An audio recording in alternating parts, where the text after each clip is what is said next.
पीछे की सैकड़ों की संख्या में जो लोग बैठे हुए हैं, ये कोई सामान्य वर्ग नहीं है, ये शहर के डॉक्टर्स हैं। एक बड़ी विडंबना है कि आज डॉक्टर्स को हड़ताल करनी पड़ रही है।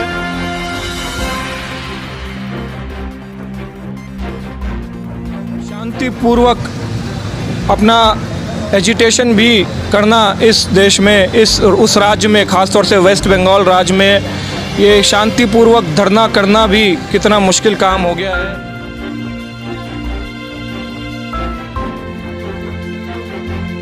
अगर पुलिस प्रशासन और सरकार चाहे तो 24 घंटे का काम है पकड़ना, नहीं पकड़ना चाहती, निष्क्रियता है और इसी बात की कुंठाएं हैं।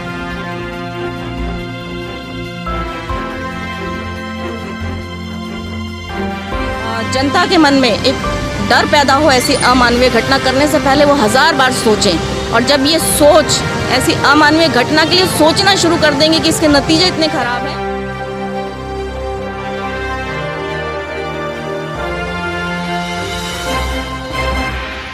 अच्छा वो मर गई, अभी अगर वो जिंदा होती तो वो देखती कि कैसे एक को तो पकड़ लिया लेकिन बाकी 3 को तो बचाने में सरकार लगी है, लोग लगे हैं। कहाँ है हमारी सरकारें, कहाँ है हमारा प्रशासन और कहाँ है आमजन? ठीक मेरे पीछे की सैकड़ों की संख्या में जो लोग बैठे हुए हैं, ये कोई सामान्य वर्ग नहीं है, ये शहर के डॉक्टर्स हैं। एक बड़ी विडंबना है कि आज डॉक्टर्स को हड़ताल करनी पड़ रही है, डॉक्टर्स को धरने पर बैठना पड़ रहा है। एक घटना के बारे में हम आपको बताना चाहते हैं कि माता पिता ने अपनी बेटी को डॉक्टर बनने के लिए भेजा। वो डॉक्टर बनकर समाज की सेवा में जुटी ही थी कि समाज के इन्हीं दरिंदों ने उसके साथ दुष्कर्म किया, निर्ममता से उसकी हत्या कर दी गई। जिस घर की बेटी मरी है उस घर में मातम है, लेकिन सरकार राजनीति का नंगा नाच कर रही है, आरोपियों को बचाने का प्रयास कर रही है, और यही पीड़ा है इन डॉक्टर्स की। हम बात करेंगे आईएमए के प्रेसिडेंट डॉक्टर दीपक यादव से। डॉक्टर साहब, एक बेटी की हत्या होती है, उसके बाद डॉक्टर शांतिपूर्ण धरना देते हैं और उन पर हमला हो जाता है। कानून कहाँ है, व्यवस्था कहाँ पर है? देखिए, ये तो बहुत ही शर्मनाक वाक़या हुआ जो सामने आया कि शांतिपूर्वक अपना एजिटेशन भी करना इस देश में, उस राज्य में, खासतौर से वेस्ट बंगाल राज्य में ये शांतिपूर्वक धरना करना भी कितना मुश्किल काम हो गया है।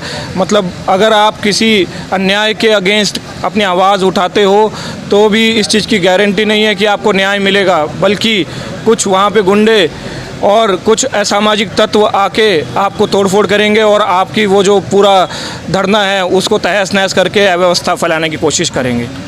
डॉक्टर शिवरतन जी हमारे साथ हैं।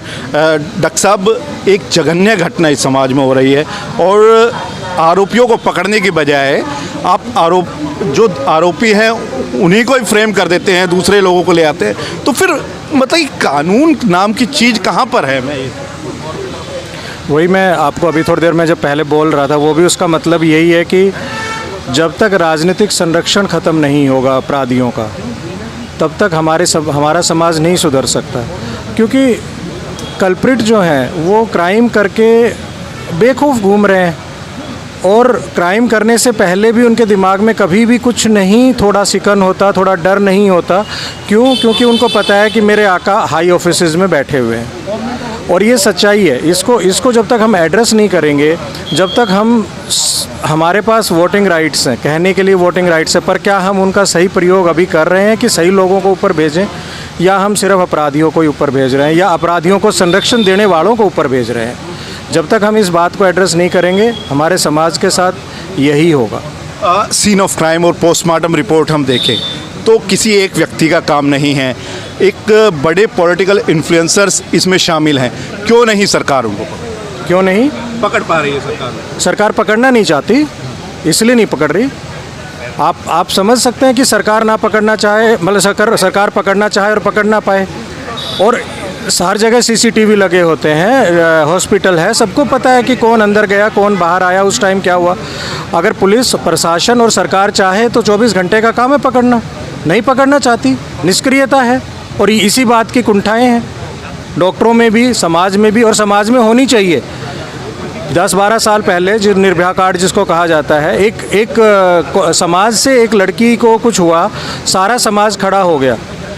ये क्या लड़की नहीं है? डॉक्टर होगी तो क्या वो लड़की नहीं है?